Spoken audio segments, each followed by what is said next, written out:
ابو بکر الصدیق رضی الله عنه بیا دې د صحابه کرامو سردار دی،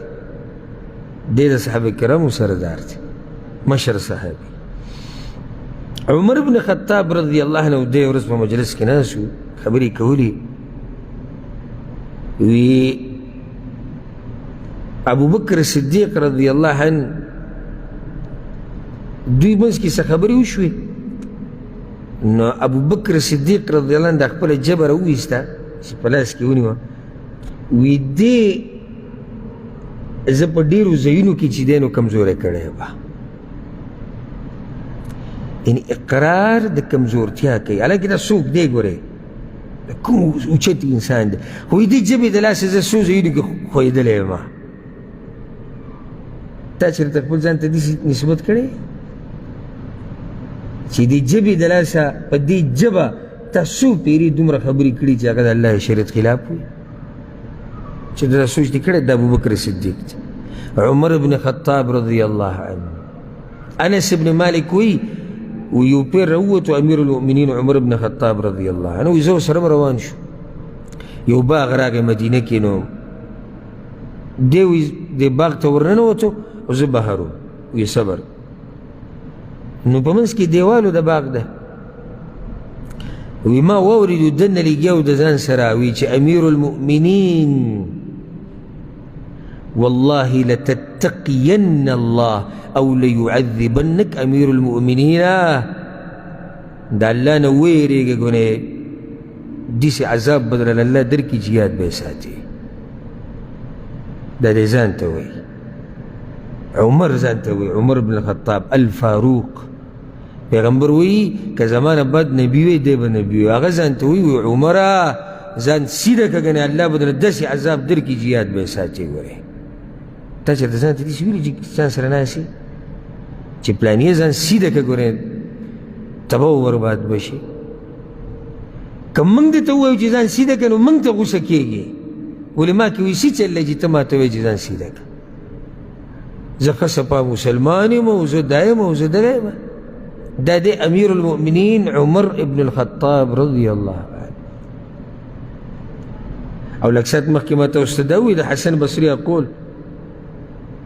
چې الله قرآن کې د نفس ته څه ویلي، اللوامه، د مؤمن شان دا دی چې دی خپل نفس ملامته کوي، خپل ځان ملامته کوي، يعاتب نفسه، هر وخت خپل ځان له زور ورکوي. ماذا اردت بکلمتي، ما دا خبره ولې وکړه، ما دا کار ولې وکړه، همیشه د ځان سره دا خبره روانه. ابو الدرداء رضی الله عنه پیژنئ که نه؟ ابو الدرداء رضی الله عنه دا مشهور صحابي دی.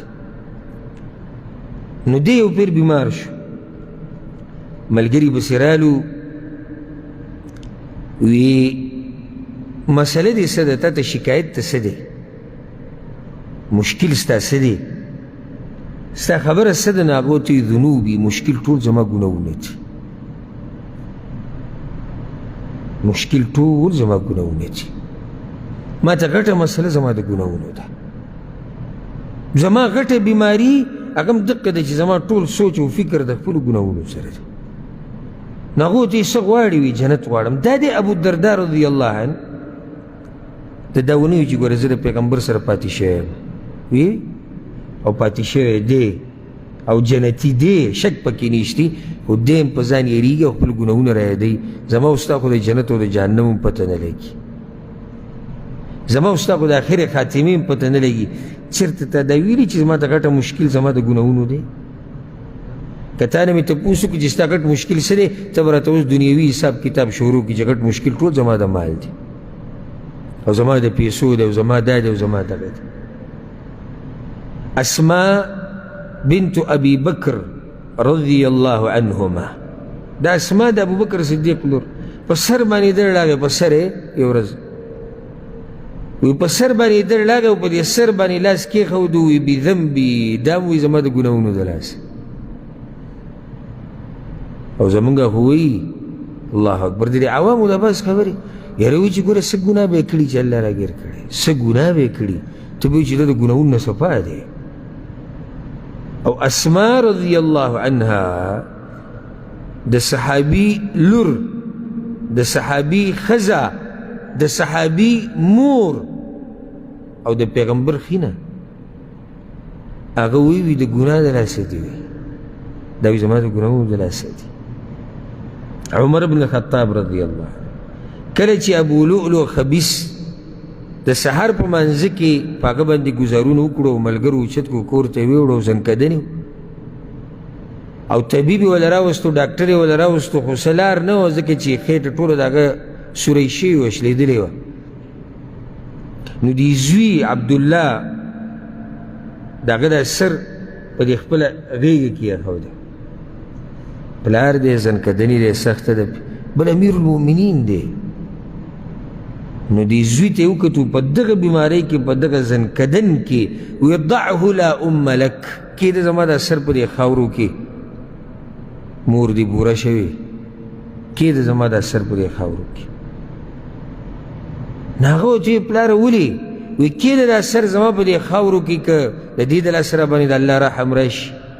او زما دا ګیره او زما دا ویښته په دې خاورو کې لت پت شوي وی تبعی ده ویلی زما د پاره تبعی ده که نن زما رب په ما باندې رحم ونه کو او دا د عمر بن الخطاب رضی الله عنه چېرته ته دا سوچ کړی چېرې زه به تباه شم که الله زه ونه بخلم زه خو به تباه شم که الله زه راګیر کړم زه خو به تباه شم که الله زما نه تپوس وکړو چې ولې او ځکه احنف رحمه الله په سلفو کې مشهور عالم او کس تېر شوی دی هغه ته دا وویلی شو عمر یې زیات شوی روجې به یې ډېرې نه وي نو چا ورته وی احنف صاحب انک کبیر ته خو عمر دې زیات دی والصوم یضعفک او دې روجو ته ډېر خراب کړي نو هغه ورته ناشنا جواب ورکړو وانی اعده لسفر طویل ما ته پته ده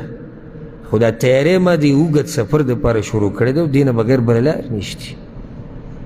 ما ته یو لوی سفر پروت دی دا ټول تیارې د هغې دپاره تا چې ته دا سوچ کړی چې ما ته یو سفر پروت دی او ځکه د الله اکبر څه ناشنا خبره مې ذهن ته راله په سلفو کې یو عالم تیر شوی دی یو عابد او زاهد حبیب ابن محمد الفارسی رحمه الله د دې زنانه ډېره دینداره وه او ده په خپل هم ډېر دینداره نو دې زنانه به وی کانت امرأته توقظه باللیل د شپې به راپاسو تهجد له د خپل خاوند حبیب او څه به یې ورته قم یا حبیب پاڅوې یا حبیبه فان الطریق بعید لاره ډېره اوږده ده سفر اوږد دی ته اوږده پروت دی وزادنا قلیل او توخه زموږ سره شتیم نه لګونته کې توخه ده وقوافل الصالحین قد سارت من بین ایدینا د نیکانو خلکو قافلې ټولې تېرې شوي دي تللي دي ونحن قد بقینا او موږ شاته پاتې شوي پاسه ته اوږده پروت دی دا سوچ دې چېرته کړی دی چې ان الطریق بعید وزادنا قلیل سفر اوږد دی او سامان زموږ سره لږ دی دا سوچ دې چېرته کړی او دا سوچ دې چېرته کړی دی چې نیکان خلک د کم ځای نه کم ځای ته ورسېدو ته په کم ځای کې خلکو جنتونه وګټل خلکو الله راضي کو خلکو نیکیانې راټولې کړې ما ورته په کومه درجه کې یو په کومه مرتبه کې یو چې ته دا سوچ دې کړی د دې غفلت د دې خوب نه را بیدار شه او که ته په دې انتظار چې ملک الموت راشي او تا نه سائلي ته به را بیدار شي هغه ټیم کې ستا د بیدارېدل په هغه ټیم کې هغه ته له فایده نه درکوي چې څو پورې ته د مخکې نه را بیدار شي